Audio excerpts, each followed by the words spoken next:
이번 영상을 끝까지 보시면 왜 전남친들이 다시 연락을 할 수밖에 없는지 깨닫게 되실 겁니다.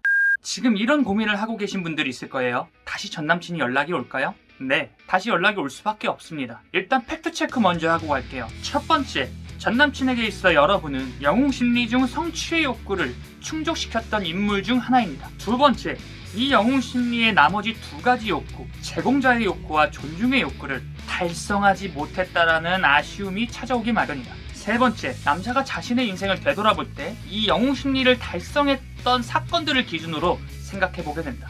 네 번째, 이 영웅심리를 되돌아보는 타이밍이 바로 전남친이 다시 한번 연락 올 확률이 높아지는 타이밍이다. 지금부터 하나씩 풀어드릴 건데 이 심리를 이해하신다면 전남친이 연락이 올까 하는 그 답답함을 해소하실 수 있으실 겁니다. 자, 첫 번째, 전남친에게 있어 여러분은 영웅심리 중 성취의 욕구를 충족시켜 주었던 인물 중 하나이다. 이 말은 단순히 남자가 여자를 사귀는 게 어떠한 성취로 보거나 이미 잡힌 물고기에 관심을 주지 않는다라는 이런 뻔한 얘기가 아닙니다. 더 넓은 의미로 생각해 보셔야 돼요. 무언가를 성취해냈다라는 것은 결국 목표를 이루었다라고도 볼 수 있습니다. 그리고 이 목표는 아주 다양하죠.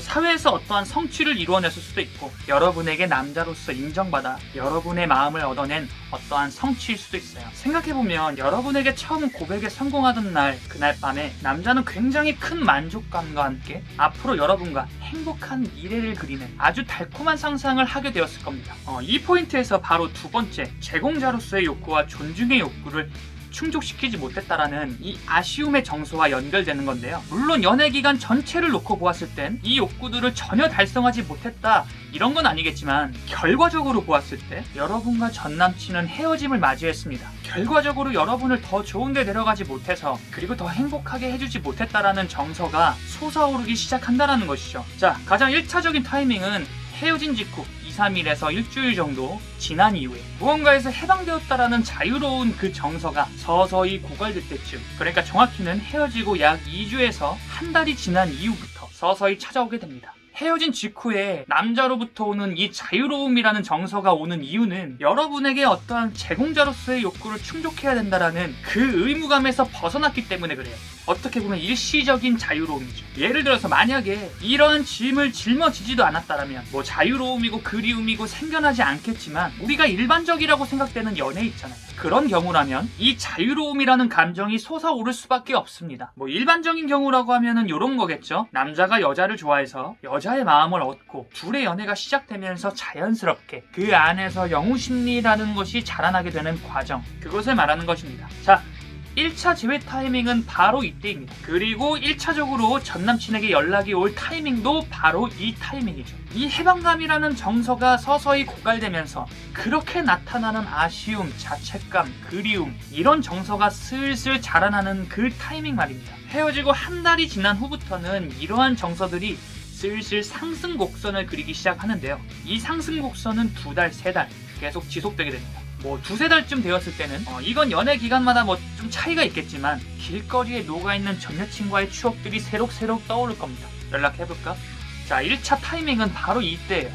그런데 우리 생각해보면 이 6개월이라는 기간이 지나고 1년, 2년이 넘어서 다시 재회하는 경우도 있죠. 이건 대체 무슨 심리일까요? 남자의 인생 전체를 놓고 보았을 때 영웅심리 중 성취의 욕구를 충족시켜 주었던 여자, 그리고 존중의 욕구와 제공자로서의 욕구를 다 하지 못했던 여자와의 추억입니다. 그것이 바로 매개체가 된다는 것이죠. 자, 이게 무슨 말이냐면 남자의 전체 인생을 놓고 보았을 때 남자는 어떠한 시기마다 자신의 인생을 한 번쯤 돌아보는 시기가 있어요. 내 인생은 무엇일까? 나 잘 살고 있는 거 맞나? 그때 자신의 인생을 돌아보게 되면서 자신이 지금까지 이루었던 어떠한 성취들을 한번 돌아보게 됩니다. 그리고 그러한 성취들엔 분명 여러분과의 만남도 포함되어 있어요. 걔는 잘 지내고 있나? 그때 내가 진짜 못해줬었지. 그런 심리가 슬슬 올라오면서 한 번쯤 전 여친의 SNS에 다시 들어가 보게 됩니다. 넌 나랑 만났을 때 그대로구나. 보고 싶네. 이러한 정서가 올라오면서 2차 타이밍이 발생되게 되는 겁니다. 사실 이러한 2차 타이밍은 각 남자마다 상이하기 때문에 1년에 걸쳐서 온다, 2년에 걸쳐서 온다 이렇게 일반화할 수는 없겠지만 분명한 건 반드시 언젠가 여러분을 떠올릴 만한 그 타이밍이 있다라는 겁니다. 수많은 재회 콘텐츠에서 재회 생각 그만하시고 좀 더 자기 발전을 위해서 시간을 투자하라는 그러한 이유도 바로 이런 이유에서 파생되는 것이죠. 다시 여러분의 SNS를 염탐하게 되었을 때 그때 그 선택을 후회하게 만들 수만 있다면 아마 재회의 확률이 굉장히 높아질 겁니다. 하지만